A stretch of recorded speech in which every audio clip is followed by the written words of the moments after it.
What if Pierre Poilievre won in the Canadian election in 2025? So we need to go back to April 2025. And let's say, for sake of argument, Conservatives were put on the ballots and there weren't any spoiled ballots. And he won. Lots of Canadians voted for Pierre and the Conservatives and they won. Now this will be the next problem. Will he have a majority government or minority government? Let's go through the first few scenarios. Minority government. Poilievre gets about 150 to 165 seats in the House of Commons. The NDP collapses. The Liberals are official opposition and Poilievre is a minority party leader in the House of Commons. He is the Prime Minister. What he will do, he will push for resent the Crown. The throne speech would probably pass through the House of Commons because it's early days. He would push to axe the carbon tax fully for his plan to require municipalities to build 15% more homes. Whoever beats that target by a certain percent gets a certain percent more money. Whoever misses that by a certain percent gets a certain percent less money to get houses built. He will push for these issues. On the carbon tax, the majority of the House will vote against it, meaning that the carbon tax won't be there, but that will still be there.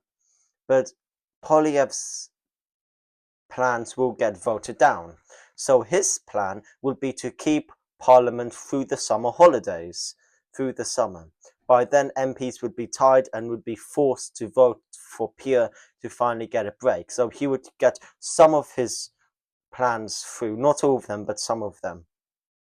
Now let's go back and say Poilievre gets a majority government. He gets 176, 180 seats.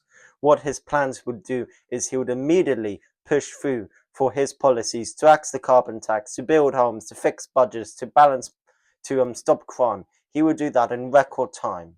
He would force the Senate to approve these bills, and he would approve these bills too through the House of Commons. We would see with a back to minority government now.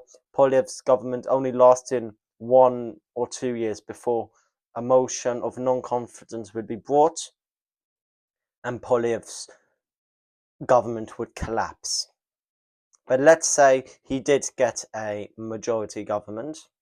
He would be leading for the next 4 years with lots of economic policies that will help Canada, like axing the carbon tax, making more green electricity.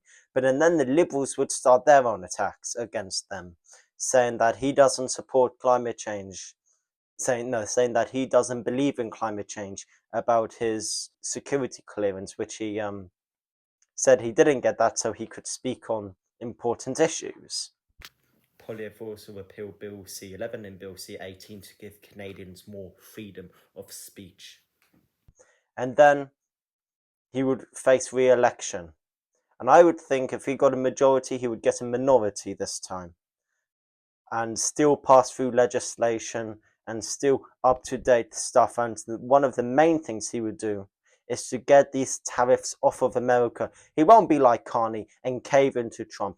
He will get these tariffs off with a new trade deal. But this new trade deal will have lots of lots of controversy, as the majority of the parties do not support this new trade deal that Poilievre would put into the House of Commons. But let's say he seeked re-election, and he did win re-election. By then, support for his party would be still high, but they would like a change of leader, I would believe.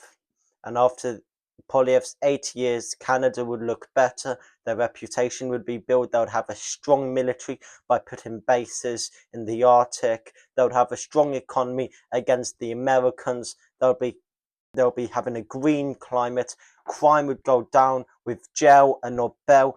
But when he does pass the jail no bail bill, many leftists will see this as a human rights violation that could not be so popular for him. But jail no bail, he'll do a dollar for dollar budget, which the majority of the parties would agree upon after they opposed it and then got destroyed by the Conservatives in the House of Commons. But these are the stuff Polyev would put through, which would make Canada a stronger nation. He would win re-election in 29, yes, 29, and he will make Canada a strong nation. But afterwards, he would leave with his head held high, but the next government, most likely a liberal minority government, stuff would go bad onto them and they would blame Polyev for it. We don't know who would lead our next liberal minority government. Most likely would be Mark Carney or Chrystia Freeland.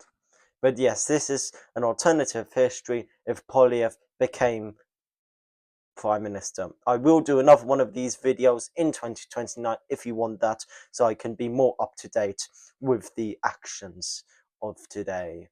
So leave in the comments if you would like to see me do what if Polyev won in 2025 in 2029, because then I can talk about much more stuff. Thank you very much for watching, everybody. Remember to like, subscribe, and share. Comment down below what video you want next. If it's a Canadian politics one, an American politics one, another what if alternative history one. Maybe I'll do one if Bobby Kennedy became president. Just comments below. I really hate my voice on the microphone, so comment down below what you prefer. Do you prefer with the microphone, or do you prefer without it? Let me know. Anyway, thank you very much for watching. Remember to like, subscribe, and share. Peace!